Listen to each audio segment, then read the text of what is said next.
Freefalling. An alluring proposition. You've learned to stay away from the cliff, but there's a compelling enticement in wanting to know what's over the edge, what fairy tales await. And not just wanting to know, but to experience it as fully as possible, to see if the fairy tale could be possible.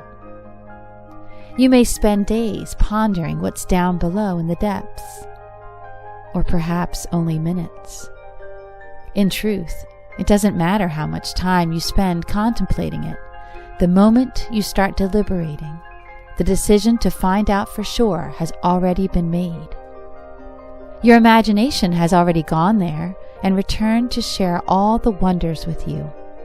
Why not follow with your whole self? After all, you have lived in imagination for so long that there is a desperation to experience the real thing. That real thing seduces you, beckons you, with the sweetest voice imaginable. A familiar voice, because by being imaginable, it has already been imagined and has become a friend. Answering its call would be like coming home, the safety and comfort and everything the concept of home represents, or all you had imagined it to be. Because imagination is what drives you, fuels you, inspires you, tempts you. Imagination has conversed with the dark side of your thoughts. As you look over the edge, it gives you the ability to see miles ahead, all the possibilities stretching out before you in a sensuous siren song. Consequence becomes inconsequential. Desire becomes unquenchable. Wanting to know becomes insatiable. It's too late to turn back. What could be stands behind you and whispers in your ear words of promise. You jump off the cliff. You're falling through the air, an exhilarating feeling. No rope, no cords, nothing holding you to reality, but you don't care. The feeling is unbeatable. Air rushes through the lungs. Colors are more vibrant. Every sense is fully functioning. For the first time, you know what it's like to live in the moment, to experience life the way everyone else around you has always lived it, to not think further ahead than this very moment. As you fall, layer upon layer is shed from your being. Constraints, filters, expectations, and demands all fall away, unlocked and released to the air. The weight has been lifted. There is a euphoria and finally letting go, on the way to fulfilling the heart's desire. You are you. Out there in the open air, you are seen, no longer hiding. You are gloriously alive. You are finally free. But you are not free. Reality has accompanied you on your journey, but you were unfortunately blinded to its presence. At the very moment you feel you could not be happier is when it leans in close and whispers in your ear. One word is all that is heard, but once you've heard it, you can't unhear it. It repeats in your brain in a never-ending loop until it becomes a shout. Illusion.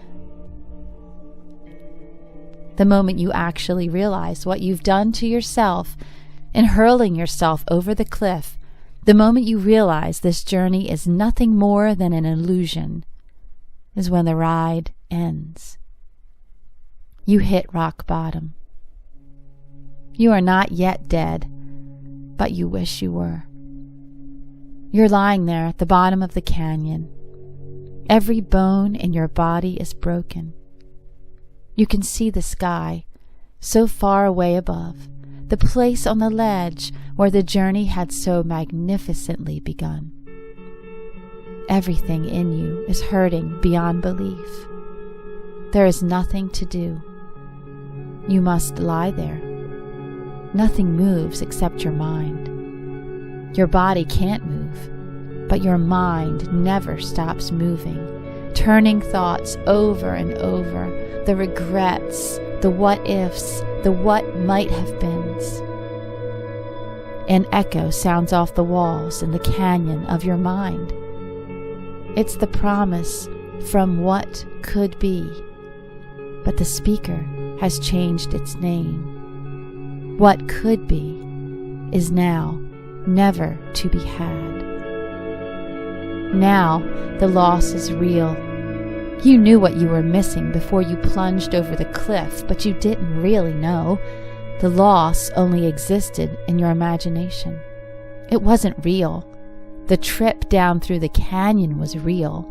All the feelings, emotions, thoughts, everything tied up in what is now experience. Now, lying at the bottom, you have experienced true loss.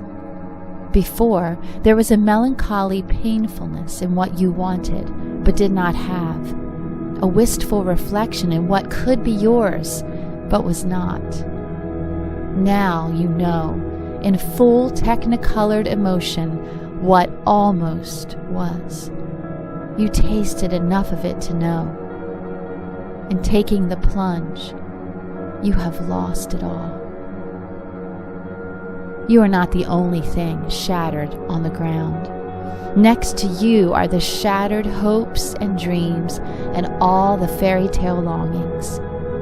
It's not possible to turn your head to look at them, but you don't need to see them to know they're there. The destruction is felt in your heart. Something else is lying next to the shattered pieces, cold and still on the ground.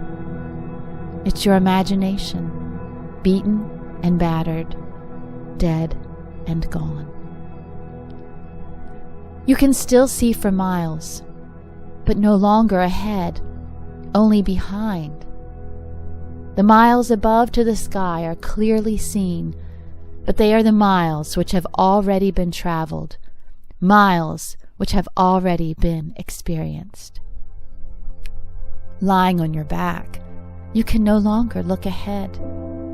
There is no imagination in looking back.